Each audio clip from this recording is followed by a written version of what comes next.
Hey guys, welcome back to my new vlog video. চলো আজকের blog ভিডিওটা এখান থেকে শুরু করা যাক। তো আমি কিন্তু আবার চলে এলাম প্রায় অনেক দিন পর একটা আবার বড় ব্লগ নিয়ে। তো আজ হচ্ছে জামাই ষষ্ঠী, তোমাদের সবাইকে জানাই জামাই ষষ্ঠীর অনেক অনেক শুভেচ্ছা। তো আজকে আমি গোপাল সোনাদেরকে কীরমভাবে সেবা করছি সেটাই তোমাদের সাথে শেয়ার করব। জানি অনেক দিন হয়ে গেছে, জামাই ষষ্ঠী চলে গেছে, তো ভিডিওটা দিতে লেট হয়ে গেল, বুঝতেই পারছো আমার ভিডিও। তো যাই হোক, এখন কিন্তু আমি সবার প্রথম মালা গেঁথে নিচ্ছি। তো কদিন ধরেই ইচ্ছা ছিল যে গোপাল সোনাদের একটু মালা গেঁথে পরাবো নিজের হাতে, তো ওই জন্য আর কি দুজনাকার জন্য একটা ছোট একটা বড় মালা গেঁথে নিয়েছি। তো এখানে মালাটা গেঁথে নিলাম ঝপঝপ করে, আর তারপরে এখন চলে এসেছি গোপাল সোনাকে স্নান করাবো বলে। তো এইখানে দেখো সবার প্রথম আমি নিয়ে নিচ্ছি গঙ্গার জল। তো আজকে একটু নতুনভাবে ভালো করে দই ঠই দিয়ে স্নান করাবো বলে ওই জন্য গঙ্গা জলটা নিয়েছি, সঙ্গে একটু বাতাসা নিয়ে নিলাম যেটা শর্করার কাজ করবে, আর সঙ্গে দই আর তুলসী পাতা। আর ঘি মধুটা ছিল না বলে ওই জন্য দিতে পারলাম না, তো এরকমভাবে স্নান দেবো আজকে। দুধটাও ছিল না, ওই জন্য ভাবলাম চলো গঙ্গা জল দিয়েই কাজটা মেটাই। আর জানি যে গঙ্গা জলের সঙ্গে তুলসী পাতা দিতে নেই, তবু আমি দিয়ে দিয়েছি ভুল করে, আমার মনে ছিল না। এখন আমি ভিডিও এডিট করার সময় আমার এখন মনে পড়েছে। তো যাই হোক, এবার চলো গোপাল সোনাদেরকে ভালো করে জামা কাপড় খুলে রেডি করে নিই স্নানে যাওয়ার জন্য। তো এখন চলো ওদেরকে স্নান করিয়ে দিই। ওং নমো ভগবতে বাসুদেবায় নমঃ। ওং নমো ভগবতে বাসুদেবায় নমঃ। ওং নমো ভগবতে বাসুদেবায় নমঃ। তো আমি এই মন্ত্রটা এরকম 3 বার বলেই প্রত্যেক দিন আমার গোপাল সোনাদেরকে স্নান করাই। তো তোমরা যারা আমার ব্লগ ভিডিও দেখো তারা অবশ্যই জানো। তো যাই হোক, যারা নতুন ভিউয়ার্স আছো তাদের জন্য আরও একবার বলে দিলাম।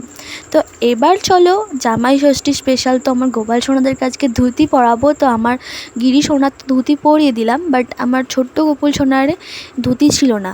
আসলে ছোট গোপাল সোনারটা জানো তো, এটা ধুতিটা, বাট বড় গোপাল সোনাকে পরেই বেশি ভালো লাগছে বলে ওকেই পরালাম। তো আজকে একটু ভালো করে করলাম ভিডিওটা। তো যাই হোক, কেমন লাগলো অবশ্যই বলে এক ঝটকা কী করে জামাটা পরালাম। তো এইবার ওদেরকে যেটা দেওয়ার জন্য আমি করেছি, আসলে জামাই ষষ্ঠী স্পেশাল গিফট দেবো ওদেরকে নিজের হাতে বানিয়ে, তো সেটা এখন পরিয়ে দিচ্ছি ওদের মালা। তো এত সুন্দর লাগছিল না মালাটা পরানোর পর, বাট ছোটো গোপাল সোনাটা একটু বেশি বড় হয়ে গেছিলো মালাটা, আমি এতদিনেও ওর আন্দাজটা বুঝতে পারি না মালার। তো যাই হোক, এবার সব ঠাকুরকে এবার ফুল দিয়ে ভালো করে সাজিয়ে দিচ্ছি। সব ঠাকুরের জন্য আমি মালা গাঁথতে পারলাম না, কারণ আজকে খুবই সামান্য ফুল ছিল, তো সেটা দিয়ে গোপাল সোনাদের জন্য শুধুমাত্র মালা বানালাম। আর একদিন চেষ্টা করব সব ঠাকুরকে মালা বানিয়ে নিজের হাতে পরানো। তো এবার গোপাল সোনাদেরকে চন্দনের ফোঁটা এবং সব ঠাকুরদেরকে চন্দনের ফোঁটা দিয়ে দেবো, শুধু মা লক্ষ্মীকে ছাড়া। আর কারণ মা লক্ষ্মীকে তো সিঁদুর পরাতে হতো, সেটা দিয়েছিলাম, সেটা আর ক্লিপ নেওয়া হয়নি।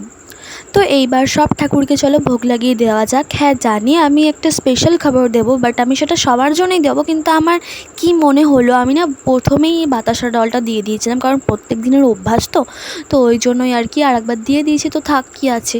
তো এরপর দেখো আমি জামাই ষষ্ঠী স্পেশাল গোপাল সোনাদেরকে কী ভোগ দিচ্ছি তোমাদের দেখায়। এখানে দিয়ে দিচ্ছি চিড়ে ভোগ, মিষ্টি সঙ্গে দই, আর এখানে 2টো কলাও দিয়ে দিচ্ছি। আর জামাই ষষ্ঠী স্পেশাল যেটা সবার পাতে পাতে থাকে সেটা হচ্ছে আম, তো সেটাও এখন গোপাল সোনাদের দেবো। তো আমাদের সিজনের প্রথম আমটা গোপাল সোনাকে দেওয়া হয়নি, তো এখন দিয়ে দিচ্ছি গোপাল সোনাদেরকে। আর আজকের ভিডিওটা আমি পুরো ফাস্ট ফরওয়ার্ড রেখেই করেছি, নাহলে ভিডিওগুলো না অনেক বড় হয়ে যায় আর আপলোড করতেও অনেক টাইম লাগে। তো ওই জন্য আমি একটু ফাস্ট ফরওয়ার্ড রেখে ছোট্ট করে ভিডিওটা শেয়ার করলাম।